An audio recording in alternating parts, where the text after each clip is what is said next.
WSOU 89.5 FM. I'm Valentino, and I'm joined with Travis from Atreyu. How you doing today, Travis? I'm doing well. I'm doing well. How are you? Can't complain. Thanks for asking.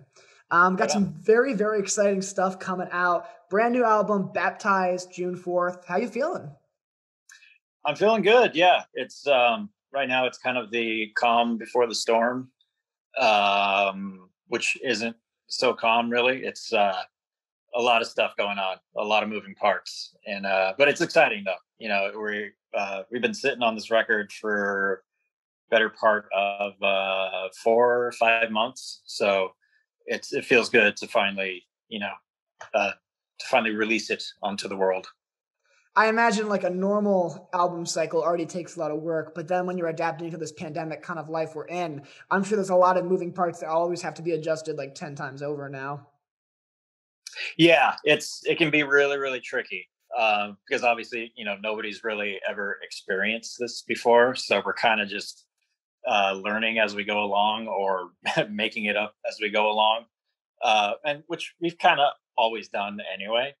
But yeah, it's yeah, with all things considered, it's like I said, it's super exciting to finally get this out.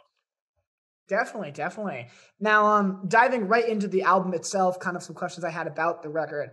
It opens with this beautiful like a cappella, and then it goes right into that title track. Tell me a little bit about what went into that choice, having that intro, and all of that. I mean, there wasn't a whole lot of thought put into it. It was just kind of it just seemed like a really cool way to start the album off. It's almost like, when you're sitting on a roller coaster, uh, waiting for it to just kind of take off. Kind of that same feeling. Um, and yeah, I mean, like the sequencing of songs on an album, I think, most people don't realize actually how important that really is. It's like watching a movie. You have to have the scenes in a certain order for the film to do what it's going to do. Same thing with an album. There's peaks and valleys, there's an ebb and flow, there's highs, there's lows, there's fast parts, there's slow parts, so you kind of have to spread them out somewhat evenly to get a cohesive album. I'm so happy to hear you say that because even recently, like I think it was like a few weeks ago, I listened to this record and a song dropped as a single, and I loved the single when it came out. But then when I heard it in the context of the album, I didn't really like the song that much because you're right, placement is just so important for like the cohesion of a record. Yeah, I think nowadays that's kind of been lost because most people, uh, you know, they consume music a lot differently now than they did 15, 20 years ago. It's all about the singles, in this day and age where, a lot of people, I think, they don't really sit down and listen to an album from front to back and take it in. But that's just, that's the generation I came from. That's just how we listened to music.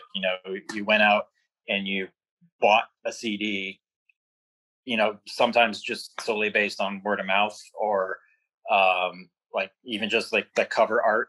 You might not know exactly what you're going to get, but you can kind of gauge by the album art. And that whole approach to consuming music is, I think, like I said, it's kind of gone by the wayside. So you kind of have to adapt and adjust to it. But yeah, I mean, we're here sitting on another full length, so all is good, no complaints. Yeah, and I do have to ask again, very, very exciting that this record's coming out. You guys have been putting out records ever since 2002. So you have like a big, hearty discography. Does writing music kind of get more and more challenging as the years go on? I don't know if it's more challenging. Um, it's definitely, like we've been doing this now for over 20 years, and um, recording techniques and studios. I mean, it's always evolving and changing. Like our first record was done on actual tape, which but today that's kind of unheard of. But as far as like easier or hard, I don't. It's just different. It's not. It's not better or worse. It's just different. But the fact that we can still do it, especially at the level that we're at, and uh, you know, it's not lost on us that we are extremely fortunate and lucky to still be doing this. Like most bands don't last, 6, 7 years, let alone 20. So that in and of itself is a win for us. Yeah, longevity is, for me anyway, is super important. Like when you first start out, you want world dominance, and not to say we don't want that still, but the fact that like I said, we can still do this after 20 some odd years. I definitely pat myself on the back for that. And I think the reason that you guys are able to do this after 20 plus years is because it's just a testament to the songwriting itself. Personally, when I heard "Baptized" for the first time, start to finish, it felt like a band's breakout record. But our guys have like already enormous in the rock scene. So to drop an album like this when you guys are already huge, I think it's a testament to the skill of the writing itself. Yeah. I mean, doing this for 20 years, you're gonna get better at it, and that's just the natural course of things as a musician or artist. If you do it enough and you do it somewhat consistently and frequently, you're gonna get better. Mm. And now another kind of songwriting specific question. One of the things that I personally noticed when listening to this record, a lot of these songs feel really, really full. Like the choruses and the instrumentation just feels very like bombastic. You look at that title track, "Baptized," like, "Oblivion," like all these tracks that just feel enormous. When you're writing this stuff, do you kind of have that end in mind, or do you just like keep adding on and then eventually it becomes this massive track? It's a little bit of both. It usually starts out with like the seed or a germ of an idea, whether it's a simple riff or a melody or a vocal melody or a lyric, and then from there it just kind of grows and becomes its own thing. um, and then from there you kind of take a step back and you start thinking, well, what else can we do with this song? Like, how can we make it better? How can we make it bigger? Should it be bigger? Is it fine as it is? Um, and a lot of it also too has to do with production.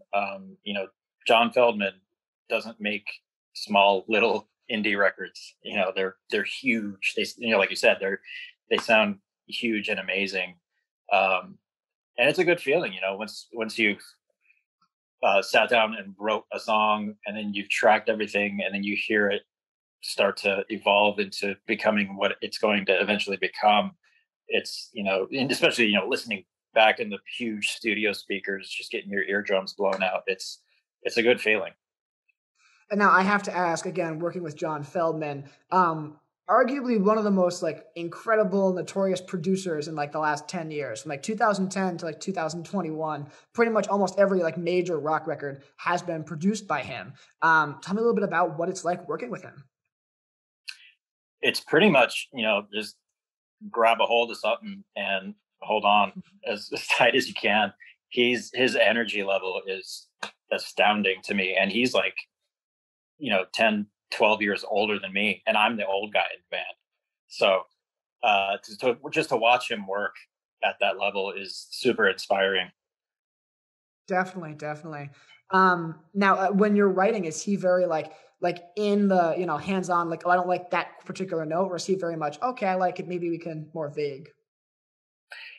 He's hands on without being too hands on. Like you said, he'll make suggestions, or why don't you try this instead of that, or go from this part to this part. And but at the end of the day, the five of us are the ones that give the green light on anything. So um, uh, in that aspect, he does his job and he does it well. Like I said, he lets us do what we're going to do, but also helps us along the way in achieving that. Absolutely, absolutely. Now, with this new record, I know you've probably heard this question a few times before, but I'm dying to know your answer. Uh, you have a lot of cool features. You got Jacoby from Papa Roach on Untouchable. Obviously you have Travis Barker on Warriors. That song is doing incredible in rock radio right now. You have Matt from Trivium on Oblivion. There's a lot of really, really cool features in this record. When you are writing these songs, do you like, oh, I want a feature for this, or is it more of like an afterthought? It's usually an afterthought. Um, with the three guys you mentioned, like with Travis Barker, for example, on Warrior, we had, in the middle section, we had this kind of empty canvas to do something. We weren't exactly 100% positive what we were going to do with it, and then the idea came up of, well, what if we had like a college football like halftime marching drum kind of things. We've never done that before, and Travis Barker is, obviously he's very well versed in that style of drumming. And it just so happens that he's actually practically neighbors with John Feldman, and he works quite often out of John Feldman's studio. So while we were in the studio, we'd see him pop his head in just randomly, like on a Tuesday afternoon or whatever. So when the idea for that part came up, we figured, well, why don't we just get Travis Barker to do it? So John Feldman hit him up, very nonchalantly. He's like, "Hey, you want to come down real quick and lay down this drum part?" And he was super generous with his time, and laid it down, hung out for a little bit, and yeah, what you've heard is the finished project or finished product, and it came out awesome. Sounds great. Definitely. And I know that's super cool to just like have a vision in mind and then have just another artist kind of come in and bring it to life. I feel like that's got to be a really cool feeling. Like right after it's done, you're hearing it for the first time. It's like, wow, this is so unique. Yeah, for sure. And also too, when you bring in, like features or guest spots, it adds a whole nother color or dimension to the song itself, because they're bringing what they do into your world, and it just keeps it exciting for us, and having that outside, I don't want to say influence, but that outside perspective or that outside quality of somebody who isn't in the band coming in and contributing, it just adds a whole different flavor to it. And yeah, we're super lucky to have those three people come in and do what they do on our music. It's awesome.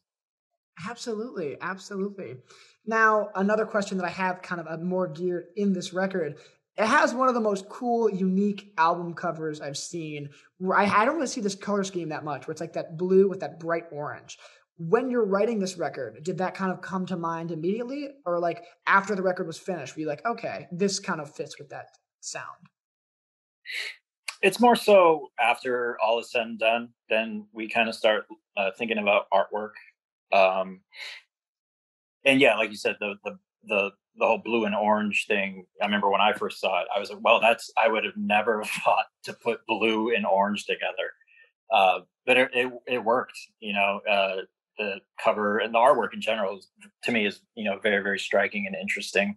Um, and, like I said before, we don't really consume music the same way we do. 'Cause, when I was a kid and I go out and actually buy a CD, I would just, thumb through, the lyrics, the thank you list, the credits, all the artwork and stuff, and I could just stare at that stuff for hours. It seems. But of course, we're in a streaming world right now, so that's kind of been lost. But I definitely still appreciate it. I think that like I didn't never thought about this until just now, but I think that's probably part of the reason why vinyl right now is so enormous. It's probably as big as it's been in the last like 20 years. Because once streaming took up, there's no feeling like having an album in your hands. Like buying an album and just holding it. Like I feel like For that's sure. just I own this record. It's a special feeling, and obviously with CDs going by the wayside, I think vinyl kind of that's why it had the resurgence it did. Maybe who knows? Yeah, I'm personally stoked that vinyl has made a comeback in the way that it's did. I unfortunately, personally, I just don't have the room for all the vinyl that I would possibly want. But I do get what you're saying, like having the physical copy in your hands, and like I said, looking at every little detail and reading all the lyrics and stuff. Um, so it's really good. It's cool. I'm glad that there is a, a vinyl resurgence. This is kind of a bit of a side tangent, but I'm enjoying this conversation. Is with vinyl, another thing that you have is when you have this record in your hands, you have different variants. So you can have literally buy the same record 4 times, and it's a completely different kind of experience because it's a different actual looking record. So it's just really cool. Yeah, you can stretch the life out of vinyl pretty easily. Like you said, with like different colorways, different variants, and stuff like that, or like special edition this, or bonus content with that. So yeah, I definitely do miss having a physical uh, piece of art in my hand, and also too, like um, the the way we consume music. Like when I was a kid, sometimes I would buy something, whether it was word of mouth or solely based on the artwork, you know, um, and because it might, maybe I went out and bought it and I gave it a listen and it didn't hit me right away because I spent money on it. That meant, well, I bought it. I may as well listen to it again. And then that's how, sometimes stuff has to grow on you. Because nowadays it's kind of like, since, streaming is so convenient, if, a lot of people, if it doesn't hit them within like the first 10 seconds, they're all right, moving on, next, which is unfortunate, but it is what it is. Yeah, no, I get that, and I think it's making it sound like the hook comes like faster. You look at a lot of older songs, and like it might take like maybe 2 minutes before you start to get into like the intro, and not even the chorus. Whereas now it's like chorus right off the bat, but Right. it grabs your attention. That's for sure. Yeah. And also too, like just because of the way, like I said, if um, people listen to music differently now, it almost seems like artists are writing music to fit that. I don't want to say narrative, but to fit that way of people's attitudes toward listening to music. Like um, sometimes it seems like artists aren't letting the songs breathe, or they're not letting the songs do what they should be doing. They're just trying to cram every awesome part in at one time, which is fine. I mean, we do that too. So yeah, it is what it is. 5 years from now, who knows what it'll be, and 10 years from then, it can be completely different. So either way, I mean, it's definitely interesting. Yeah, and like I think that's where like a longer track list comes in hand because you get to have more ideas, you know, in your wheelhouse. And that kind of does lead into a question that I had about this record is typically I want to say in like the 2010s era of rock, from like maybe 2010 to like 2020-ish, rock records have been like 11 songs, 12 songs, sometimes even like 9 or 10 songs, and it's always kind of like a little bit more condensed. Whereas this, we have a 15-song record for Baptize. Really really long track list, really a lot of like, it never gets stale or boring. It's just every second is very captivating. What went into making this a 15-song record? um that's I don't know. I guess we were on a roll for the most part, really. I mean, that's all I can really chuck it up to. Sometimes songs, they just come out like super effortlessly. Um, sometimes you can write a song in like 30 minutes, and we don't have to do much to it. It's awesome the way it is. And other times it's like trying to get blood from a stone. You're just racking your brain how to like finish this song or work this song out. And sometimes you literally just have to forget about it, put it on the back burner, come back to it later, whether that's a week from now, a month from now, or 3 years from now, however long it is. So there's a give and take. It's not always, we don't just crap out gold every time.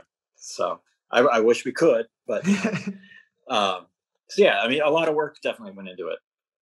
And this is more of just a standard songwriting question rather than like specified on Baptized. But how do you know when a song, okay, I can rework this enough to put it on the record, or no, I can't save this, it's got to be tossed? That's the hard part. Um, for me personally, I tend to overthink everything, especially when it comes to writing music. And sometimes you have to know when to just let it go, you know, just let it be what it's going to be. Um, I, especially like after recording an album, I always tend to second guess myself. Well, is this part what I should have been playing, or could I have made this better? Or, you know, oh, I wish we could have changed this or that. Like, it's good to second guess yourselves every once in a while, to just to make sure that you're doing the best you can. But it can also be kind of dangerous too, because you'll drive yourself nuts. I've I've sat on songs for years, and I'm just like, this is ridiculous. I just need to let it just, let it be what it's going to be and put it out. If people like it, awesome. If people don't like it, that's fine too.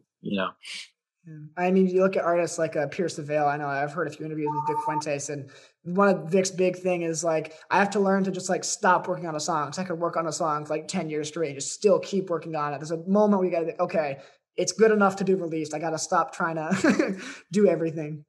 Right. Yeah. And even if you are second guessing the song itself, I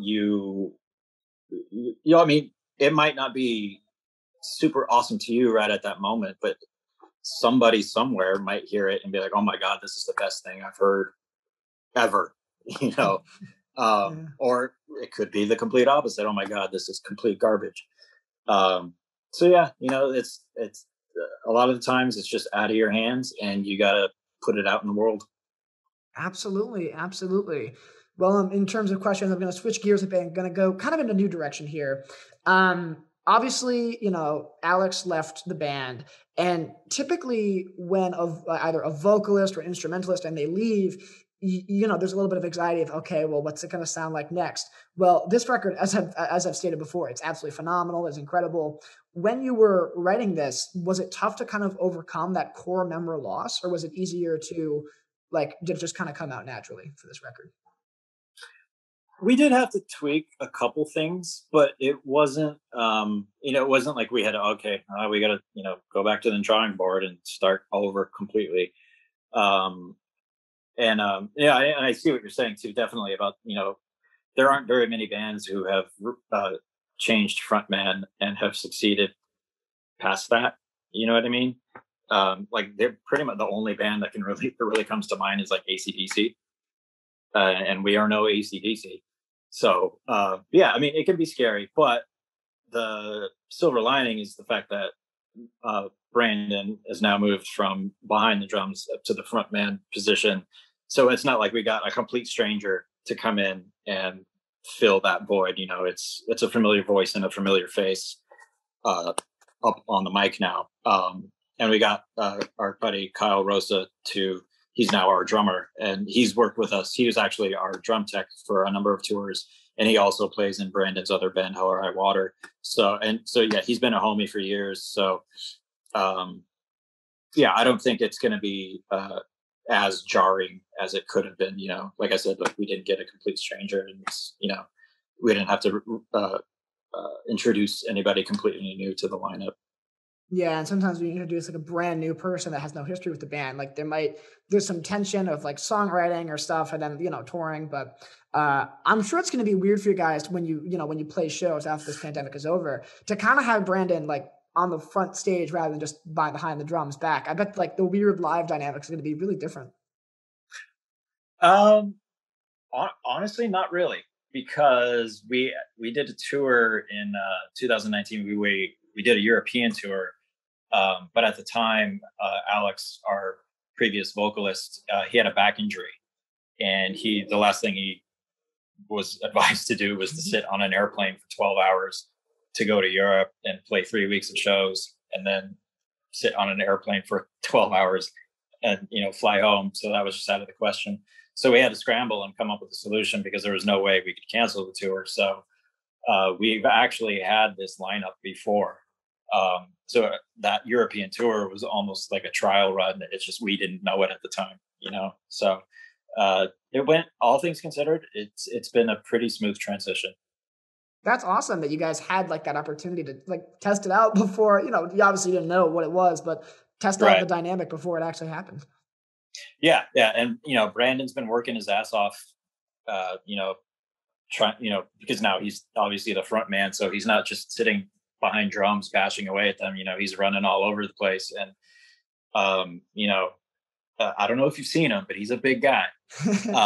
So he's been working hard on like his cardio. Like to sing and put on an energetic live show. I don't think a lot of people realize, like, it's physically taxing. It's not easy for a singer to be, singing, especially at the level that he does. I mean, that dude is loud.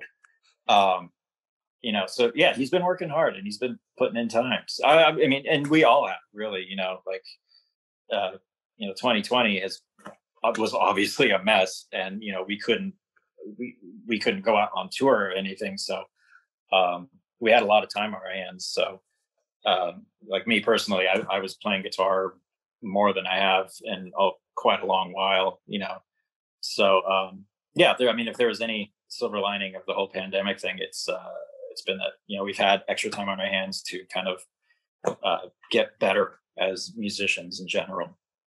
Absolutely, absolutely. Well, I got one last question for you today. Thank you so much again for talking with us today. Been an absolute pleasure to have you. My last question is, what is one thing you're most excited about post Baptized release? Once this record finally drops, what are you most anticipating? I'm stoked to just get busy again. For us, to be at home for this long is very strange, and I know that probably sounds strange to most people, but we spend months of the year, most of the time, on the road, and so to all of a sudden have that taken away, like when the world first went on lockdown, it was everybody shelter in place, stay away from other people, don't go out, and at first I was like, that's fine with me. Like I call that Tuesday. But after so many weeks of that, like even I was getting pretty stir crazy, and the walls would start closing in on me. So the fact that there's a light at the end of the tunnel and we'll actually be able to go out and play shows and do what we do, it's a very, very good feeling. That is absolutely awesome. Well, I know we're here at WSOU. We're so excited to go see you guys out on the road, and I know there's so many fans that also cannot wait to see you live. Thank you so much again for talking with me today, Travis. Awesome, man. Thank you so much for having me.